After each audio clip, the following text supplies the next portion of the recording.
Қайырлы күн достар. Бүгін өте дәмді қытырлақ картоп таяқшаларын жасайтын боламыз. Видеоның соңына дейін көріп, каналыма тіркеліп, лайк басып кетіңіздер. Ең алдымен біз қажет мөлшерде картоптарымызды дайындап аламыз. Ол үшін картоптардың сыртын ашып, жуып, майда бөліктерге бөліп, картоп бататындай етіп, су құйып, қақпағын жауып қайнататын боламыз. Қайнап жатқан кезінде дәміне қарай тұзын салып жібереміз және картоптар піскенше қайнатып аламыз. Картоп қайнап жатқанда арасына қосатын ингредиенттерімізді дайындап аламыз. Ол үшін бізге осындай қызыл болгар бұрышы, зелень және сыр керек болады. Болгар бұрышының кез келген түрі жарай береді. Қызыл, жасыл, қызыл түрін алсаңыздар, картоп таяқшаларына өте әдемі рең береді. Сол үшін мен қызыл болгар бұрышын пайдаландым. Өте ұсақтап, майдалап осылай турап аламыз. Бір болгар бұрышы жетеді. Қызыл түсі болса өте әдемі көрінеді.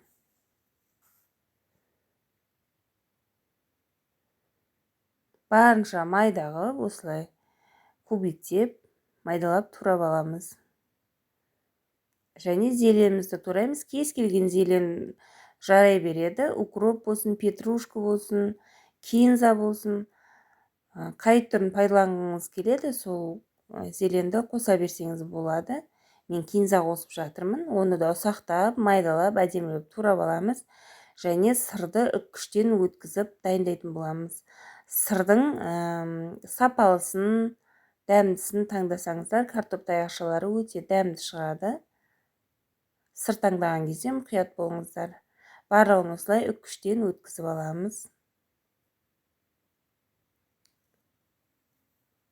Осы уақыт аралығында біздің картопымыз да пісіп, дайын болды. Піскен картоптарымызды осылай ситадан өткізіп аламыз. Ешқандай түйіршіктері қалмас үшін.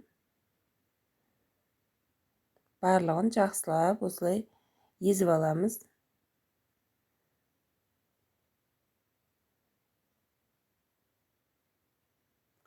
Біздің пюрелеріміз осылай дайын болды.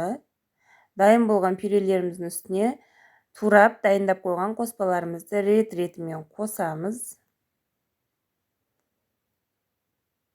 Және жақсылап араластырамыз. Араластырып болғаннан кейін үстіне крахмал қосатын боламыз. Кез келген крахмал түрі жарай береді. Жүгері крахмал болсын, картоп крахмал болсын. 5 ас қасық крахмал қосып, жақсылап араластырып, осылай күлшелер дайындайтын боламыз. Жаюға ыңғайлы болу үшін күлшелерімізді ортасынан бөліп, екі бөлікке кезек-кезек жаятын боламыз.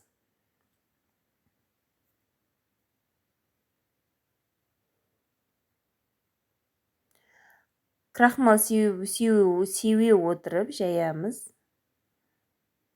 Осылай жұқалап, төрт пішінге келтіріп, жақсылап жайып аламыз. Өте оңай, тез жайылады. Жұмсақ күлшелер.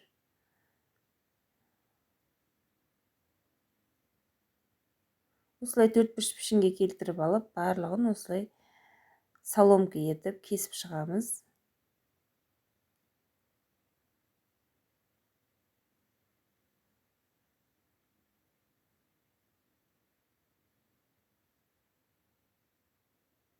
Барлығын бірдей көлемде кессеңіздер, біздің картоп таяқшалары әдемі көрінеді.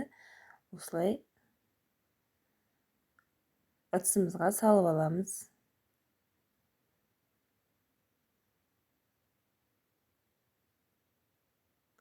Және келесі күлшені де дәл осылай жасаймыз.